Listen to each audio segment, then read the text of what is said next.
Welcome back to Grow Your Impact, Income, and Influence, the #1 show dedicated to helping you reach millions. Today, we are going to be talking about what I think is one of the best ways to reach financial freedom and retire 10 to 15 years, maybe even 20 years earlier.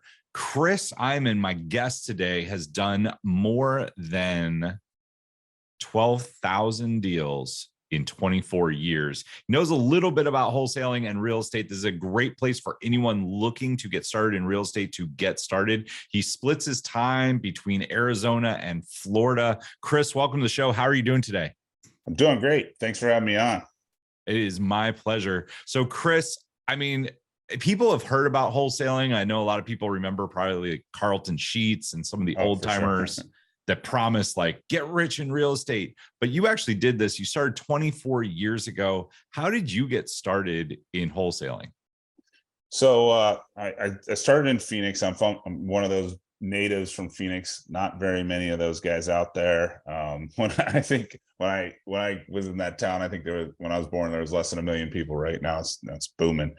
But went to school there. You can't see now, but I'm 6'7". I played college basketball in Phoenix, and then I was a tech guy. I was a math major with a computer science minor, so wasn't really good at sales. I was just good at systems, right? So I went and got laid off twice in the .com bust, and then when you get laid off twice, it's kind of a little eye-opening experience. You're just like, someone else gets to tell me when I get to go to and from work. So became an agent, found a buyer, drove them around for 4 weeks just to have them call in week 5 and say, hey, I called off the sign, you were out of town, just signed up with them. And so I'm like, not doing that again.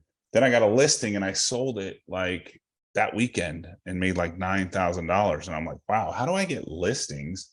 But I also didn't think I was a sales guy that could go to the door and say, hey, I'm your #1 agent, call me, right? So I'm like, let me just start buying. I got a $60,000 loan, second, back then, this is, you could get seconds on a house, got a $60,000 loan, went down to the courthouse, actually watched for like 90 days before I bought my first one.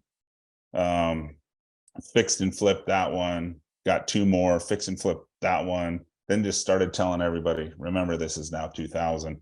Yeah, I buy at the courthouse. And they're like, how do you, no one buys at the courthouse? I'm like, I do. And then next thing, I was a wholesaler. I was literally dialing for dollars. I'd buy a house. I'm like, hey, I bought 123 Main Street for $100,000. I'll sell it to you for 103. In Phoenix, you get it at the trustee sales. You bid today, pay it by 5 p.m. the next business day. I was like, hey, it's $100,000. Give me $3,000 cash. You pay for the house. I can send you up with a hard money lender if you need it. And I was wholesaling, and then, ended up taking that, growing it to, partnering up with some other guys. Got a website up and running, wholesaling on, email blasts. And like, this is 2001, 2002, like before your inbox was inundated with, wholesale emails, right? Built a hard money company to $100 million, got a $100 million line of credit from Wells Fargo Foothill, which is a subsidiary of Wells Fargo. Financial crisis happens, lose it all, lose $4.5 million, actually $4.8 million on my 2008 tax return. Restarted, yeah, and then restarted again. So laid off and, built everything up.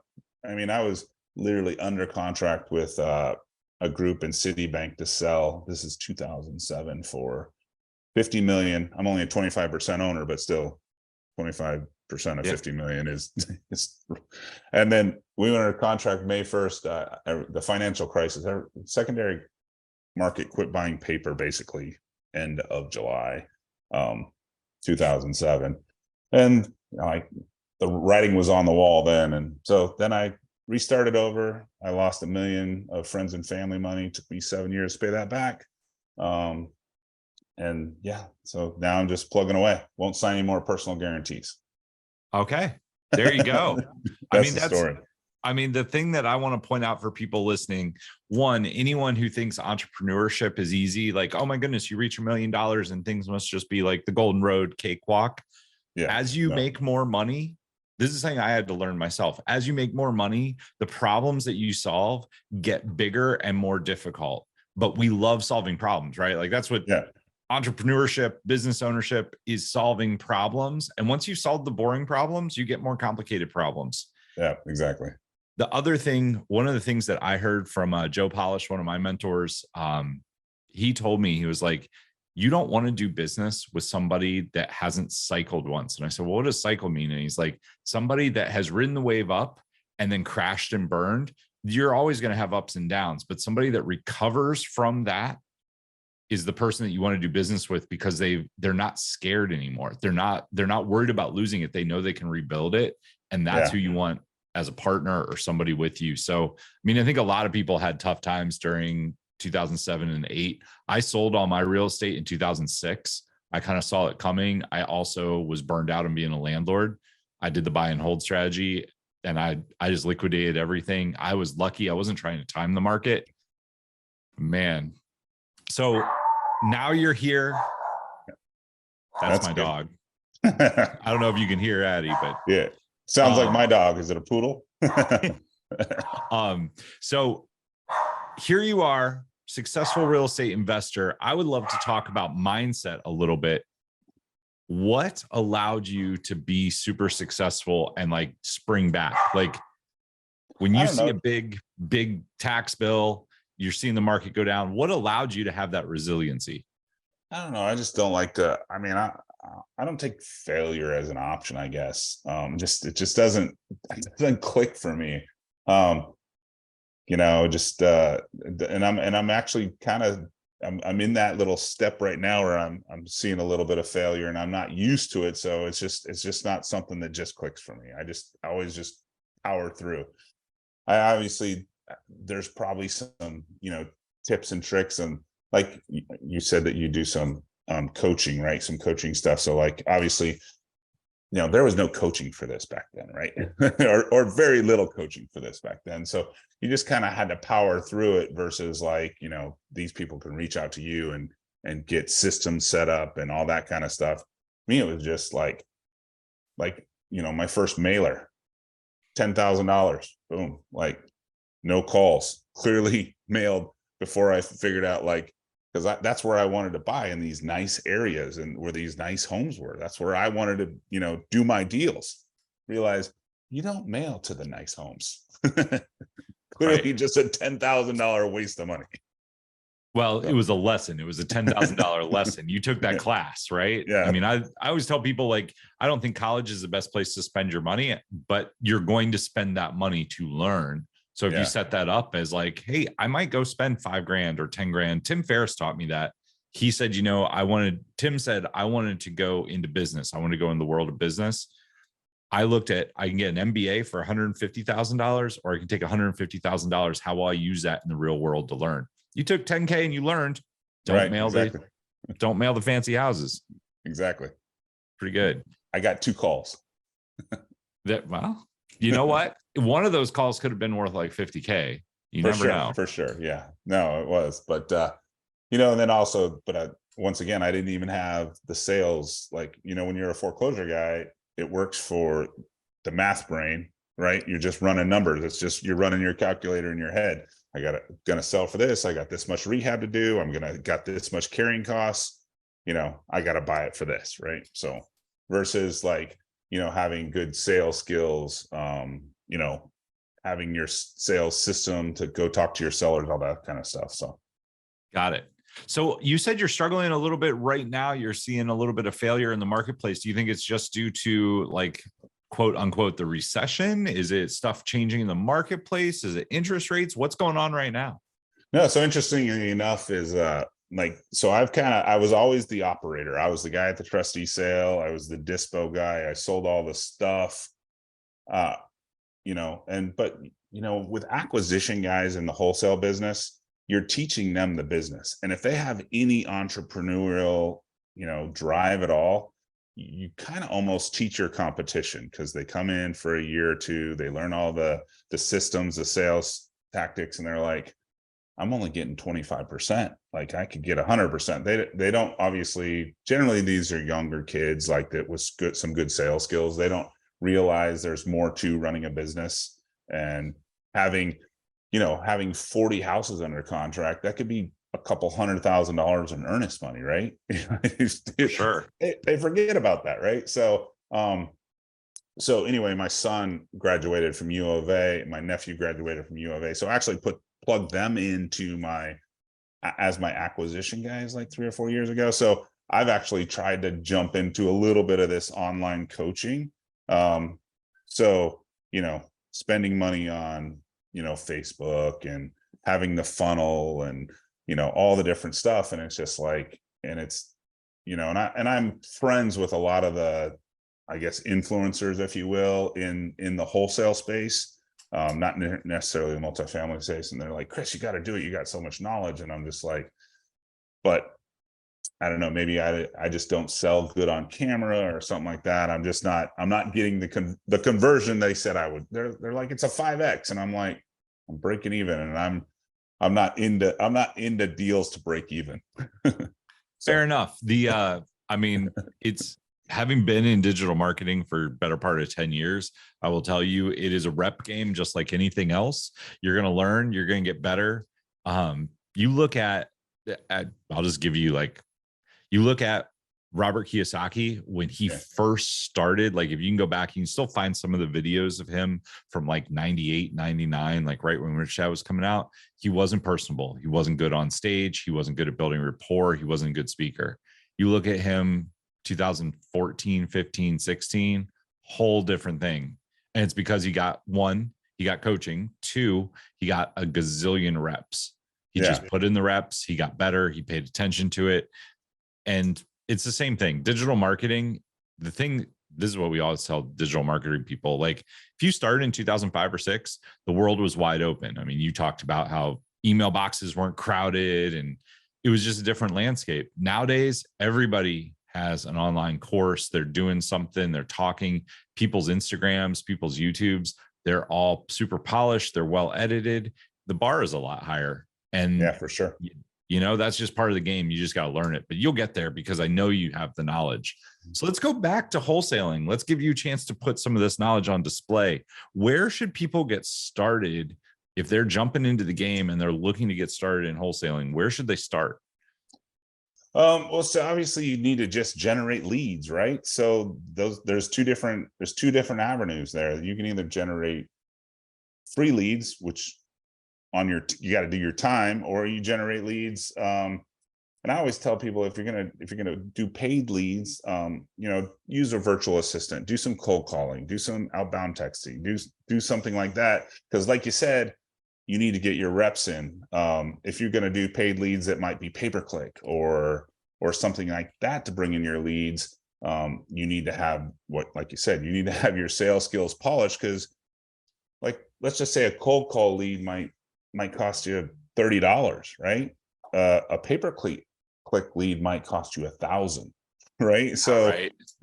so if you don't have your sales skills polished for that $1,000 lead and you let it, go out the door, it'd be like just me mailing, the nice houses again, all over again, right? So I always just say, hey, if you're going to start, if you can start with some paid marketing, use some virtual assistants for outbound cold calling or something like that. You're obviously going to don't do the nice houses like we talked about. You're going to, a list that's going to have more motivation, whether it's back taxes or foreclosures or something like that. Obviously, because people that have more pain points are more likely to sell. So that's where I would get started if I was just starting out. I think that is good advice. I think getting started, getting your sales chops together. Let's just walk through how a modern day wholesale deal works. I know you said you used to go buy them on the courthouse steps, and then you would have a day to basically find somebody.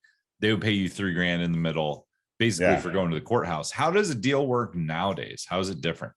Yeah. So the difference is I got out of the courthouse game. I would have stayed there forever if I didn't have to, but obviously everybody having equity, prices skyrocketing, COVID, that moved that entire game to, direct to seller marketing.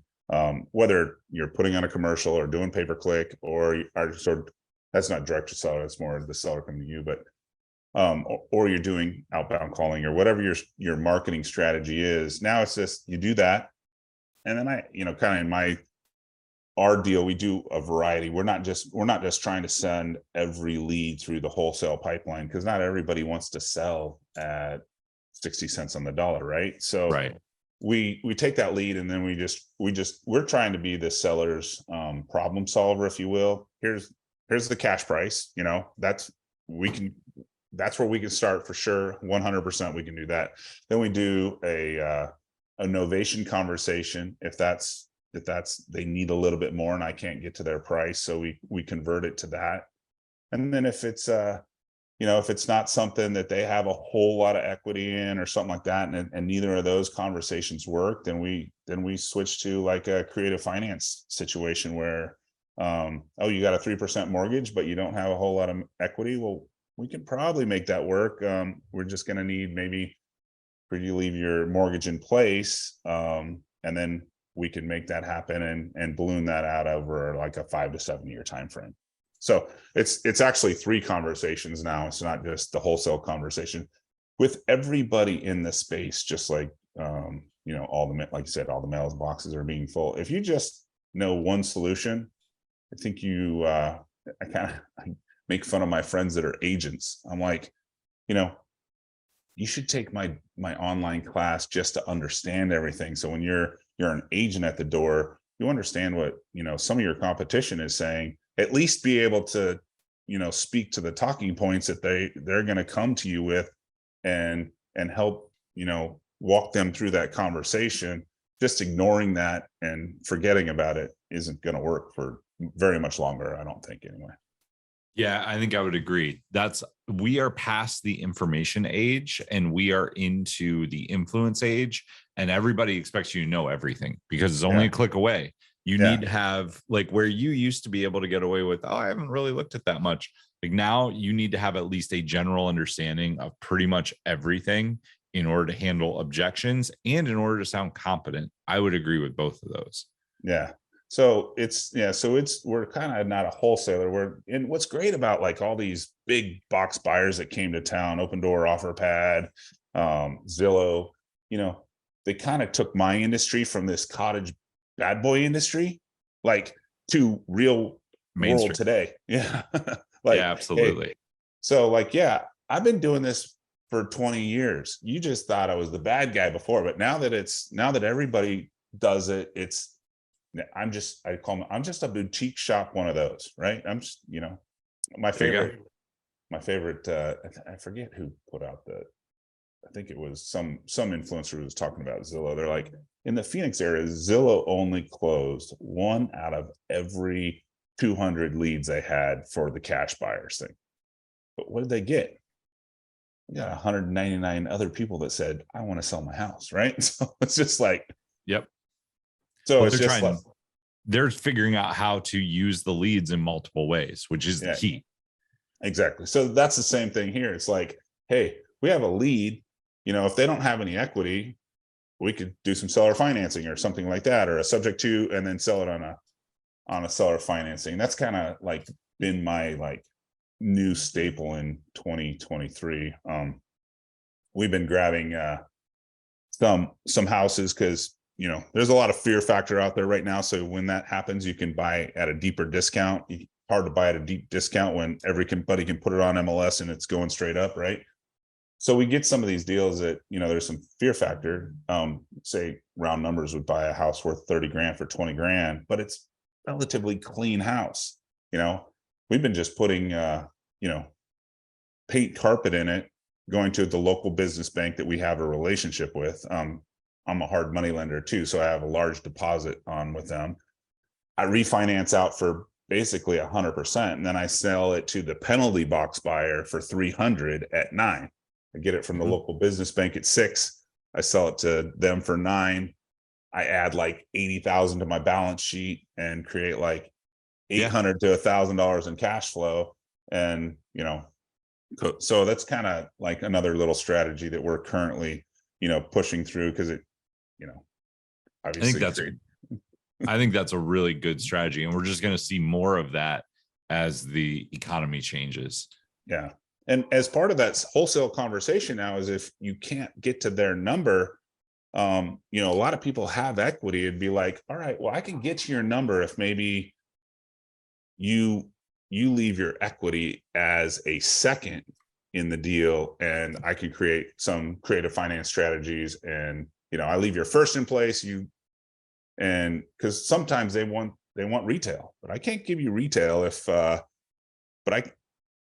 your house is a little bit outdated, but I might be able to give you retail if you leave your financing in place. So Yeah, so all kinds of different conversations out there to have. it's pretty awesome. Chris, if people want to connect with you, the best place to find you is on Facebook or Instagram. We have those linked in the bio down below, or if you're watching this on YouTube, we have it in the description. Tell us a little bit about, like, how do you help people if they want to learn more about wholesaling? What's your course about? What will they learn? No, it's just, mainly it's just the systems to, get deals or leads in the pipeline, right? So, I use it, like I said, I use virtual assistants to cold call, text. We use some agent outreach where we partner with agents. So we're reaching out to agents like, hey, that house that has 10 dogs, it's really hard to show, bring it to us, So we use, a variety of marketing channels. So we just kind of show you how to do all that. Little bit of sales course in there, how to, you don't have to be the car salesman actually to be a good salesperson, as long as you have a system, set expectations for your seller. Like, hey, you have 3 minutes to talk. If you have 3 minutes to talk, then we're just going to go over what we have to offer. And if the answer is no, is okay. Right. So just like, some of the sales tactics that go along with that. So that's kind of what we teach over there. Awesome. Well, Chris, I want to say thank you so much for coming on the show and sharing your journey and your wisdom. It's definitely an inspiration. You've been in the game for a long, long time. I just want to say thanks for coming on. Yeah, appreciate it. No problem. To everybody else out there, remember, until next time, take action, change lives, and make money. We'll see you soon. Are you looking to scale your business but trying to figure out how to get your message across? Well, go to storyselling.how to grab my free course that will show you how to discover everything that you need to build your business through stories. These stories work whether it's in social media, email, or public speaking. There are 5 core stories that you'll learn. You'll be able to use all of them by the time you're done with this course. Again, that is storyselling.how. If you enjoyed today's episode, make sure to tune in next time.